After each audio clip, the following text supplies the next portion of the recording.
Hello, ನಾನು Rekha Bhat. Welcome to my channel Bhat educate. 10th ಎಕ್ಸಾಮ್ಸನ್ನು ಬರೆದು ರಿಸಲ್ಟ್ಗೋಸ್ಕರ ವಿದ್ಯಾರ್ಥಿಗಳು ವೇಟ್ ಮಾಡ್ತಾ ಇದ್ದಾರೆ. ಹಾಗೆಯೇ ಮುಂದೆ ಯಾವ ಕೋರ್ಸನ್ನು ತಗೊಳ್ಬೇಕು ಅನ್ನುವ ಯೋಚನೆಯಲ್ಲಿ ಮುಳುಗಿದ್ದಾರೆ.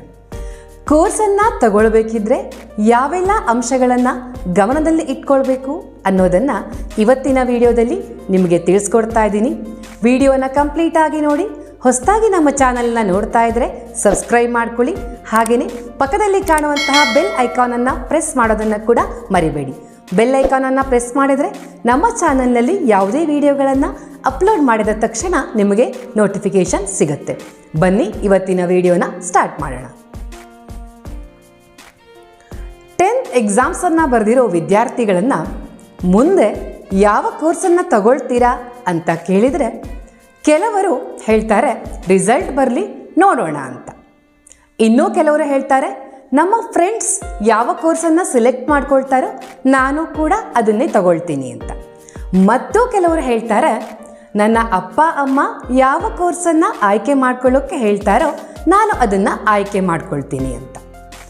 ಆದರೆ ವಿದ್ಯಾರ್ಥಿಗಳೇ, ಒಂದು ಅಂಶವನ್ನು ನೀವು ಗಮನದಲ್ಲಿ ಇಟ್ಕೊಳ್ಳಿ.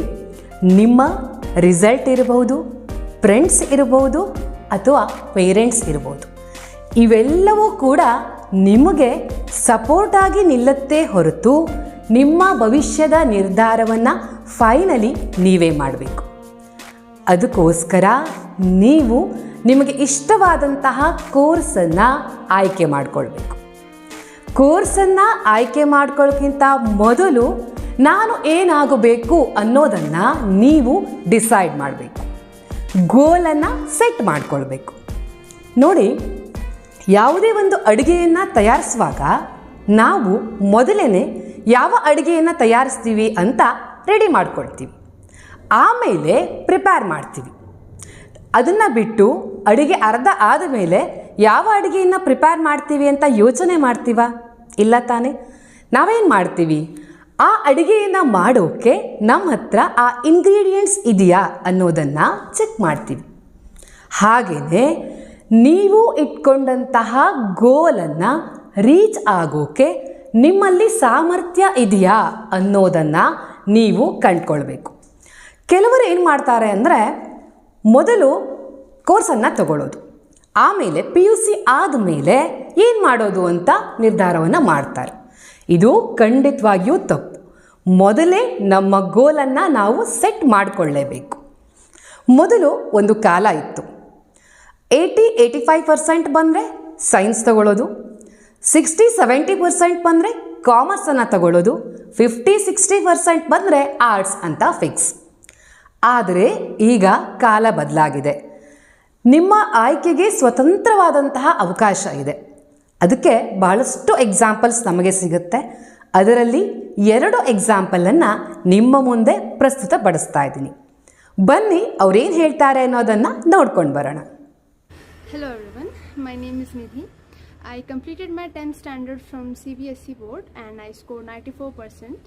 After my 10th standard, I decided to choose humanities as my stream. It was because since childhood I was naturally inclined towards theoretical subjects like social sciences and languages, and it was not my dislike for other subjects like mathematics and science, but more so because I was passionate about social sciences and languages. So when I was studying 11th and 12th, I had 5 subjects and my combination was English, geography, history, political science and economics. As I progressed, I decided to pursue my career in psychology and economics. These are subjects that complement each other very well, and they also open my options to explore various other careers like in psychology, journalism, data analysis, business analysis and many more. So I believe everyone should follow their own interests and passions, because every stream and every course has its own careers and opportunities, and at the end of the day you should do what you feel like you're interested in. Thank you. Thank you Nidhi, ನಿನ್ನ ಒಪಿನಿಯನನ್ನು ನಮ್ಮ ಜೊತೆ share ಮಾಡ್ಕೊಂಡಿದ್ದಕ್ಕಾಗಿ. ಇವಳು CBSEಯಲ್ಲಿ 94% ಮಾಡಿದ್ದೀನಿ ಅಂತ ಹೇಳಿದಾಳೆ. ಇವಳ ಅಪ್ಪ engineer, ಅಣ್ಣ ಕೂಡ ಇಂಜಿನಿಯರ್, ಅವಳ ಅಮ್ಮ ಸೈನ್ಸ್ ಪದವೀಧರ. ಈ ರೀತಿ ಮನೆಯಲ್ಲಿ ಸೈನ್ಸ್ ಬ್ಯಾಕ್ಗ್ರೌಂಡ್ ಇದ್ರೂ ಕೂಡ ಅವಳು ತನಗಿಷ್ಟದ ಕೋರ್ಸನ್ನು ಆಯ್ಕೆ ಮಾಡಿಕೊಂಡಿದ್ದಾಳೆ. ಅದಕ್ಕೆ ತಕ್ಕಂತಹ ಪ್ರಿಪರೇಷನನ್ನು ಕೂಡ ಮಾಡಿಕೊಳ್ತಾ ಇದ್ದಾಳೆ. ಹೀಗೆಯೇ ಇನ್ನೊಂದು ಉತ್ತಮವಾದಂತಹ ಎಕ್ಸಾಂಪಲ್ ಇದೆ. ಅವಳು ಏನು ಹೇಳ್ತಾಳೆ ಅನ್ನೋದನ್ನು ಕೇಳ್ಕೊಂಡು ಬನ್ನಿ. ಹಾಯ್ ಎವ್ರಿವನ್, ನನ್ನ ಹೆಸರು ಪದ್ಮಶ್ರೀ.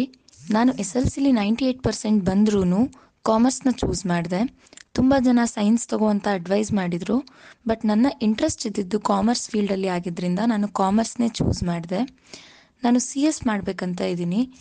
ಇವಾಗ ಸೆಕೆಂಡ್ PUC ಹಾಗೆ CS ಫೌಂಡೇಶನ್ಗೆ ಪ್ರಿಪೇರ್ ಆಗ್ತಾ ಇದ್ದೀನಿ. ಕಾಮರ್ಸ್, ಸೈನ್ಸ್ ಹಾಗೂ ಆರ್ಟ್ಸ್ ಮೂರಕ್ಕೂ ಈಕ್ವಲ್ ಆಪರ್ಚುನಿಟಿ ಇದೆ. ನಿಮ್ಮ ಇಂಟ್ರೆಸ್ಟ್ ಯಾವುದೋ ಅದನ್ನು ನೀವು ಚೂಸ್ ಮಾಡಿ. ಯಾರೋ ಹೇಳಿದರು ಅಥವಾ ಯಾರೋ ಅಡ್ವೈಸ್ ಮಾಡಿದರು ಅಂತ ನಿಮ್ಮ ಇಂಟ್ರೆಸ್ಟ್ ಫೀಲ್ಡ್ನ ಬಿಟ್ಟು ಬೇರೆದನ್ನು ಚೂಸ್ ಮಾಡಬೇಡಿ.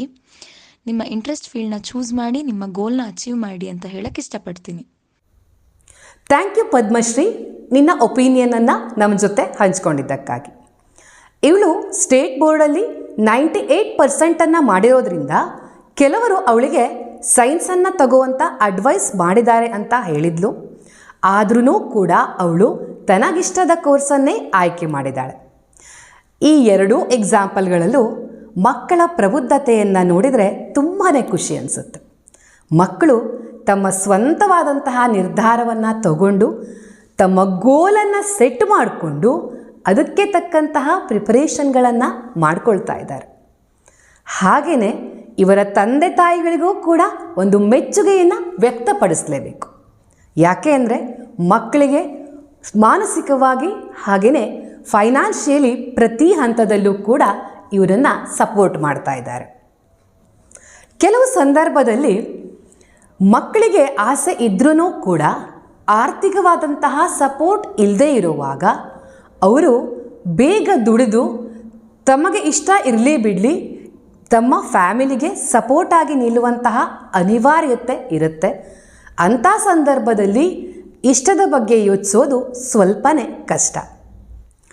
ಇನ್ನೂ ಕೆಲವು ಸಂದರ್ಭ ಇರುತ್ತೆ, ಮಕ್ಕಳು ಸದ್ಯದ ಪರಿಸ್ಥಿತಿಯಲ್ಲಿ ಯಾವ ಕೋರ್ಸ್ಗೆ ಹೆಚ್ಚು ಡಿಮ್ಯಾಂಡ್ ಇದೆ, ಯಾವ ಕೋರ್ಸನ್ನು ತಗೊಂಡ್ರೆ ಹೆಚ್ಚು ದುಡಿಮೆಯನ್ನು ಮಾಡ್ಬೋದು ಅನ್ನೋದನ್ನು ತಿಳ್ಕೊಂಡು ತಮ್ಮ ಮಕ್ಕಳಿಗೆ ಆ ಕೋರ್ಸನ್ನು ಕೊಡಿಸ್ತಾರೆ.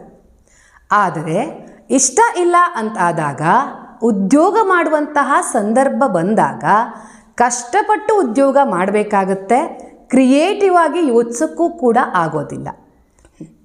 ಅದರ ಬದಲು ನಮಗಿಷ್ಟವಾದಂತಹ ಕ್ಷೇತ್ರವನ್ನು ಆಯ್ಕೆ ಮಾಡಿಕೊಂಡು ಅದರಲ್ಲಿ ಶ್ರದ್ಧೆಯಿಂದ ಕ್ರಿಯೇಟಿವ್ ಆಗಿ ಕೆಲಸವನ್ನು ಮಾಡಿದರೆ ಸಕ್ಸಸ್ ಖಂಡಿತವಾಗ್ಲೂ ಸಿಗುತ್ತೆ. ಅದಕ್ಕೋಸ್ಕರ ಫೈನಲಿ ನಿಮ್ಮ ಆಸಕ್ತಿಯೇ ಆಯ್ಕೆಯಾಗಿರಲಿ. ಇವತ್ತಿನ ವಿಡಿಯೋ ನಿಮ್ಮೆಲ್ಲರಿಗೂ ಇಷ್ಟ ಆಗಿದೆ ಅಂತ ಅಂದ್ಕೊಳ್ತೀನಿ. ಇಷ್ಟ ಆದರೆ ಪ್ಲೀಸ್ ಒಂದು ಲೈಕ್ ಮಾಡಿ, ಶೇರ್ ಮಾಡಿ, ಸಬ್ಸ್ಕ್ರೈಬ್ ಮಾಡಿ. But Educare. Thank you for watching.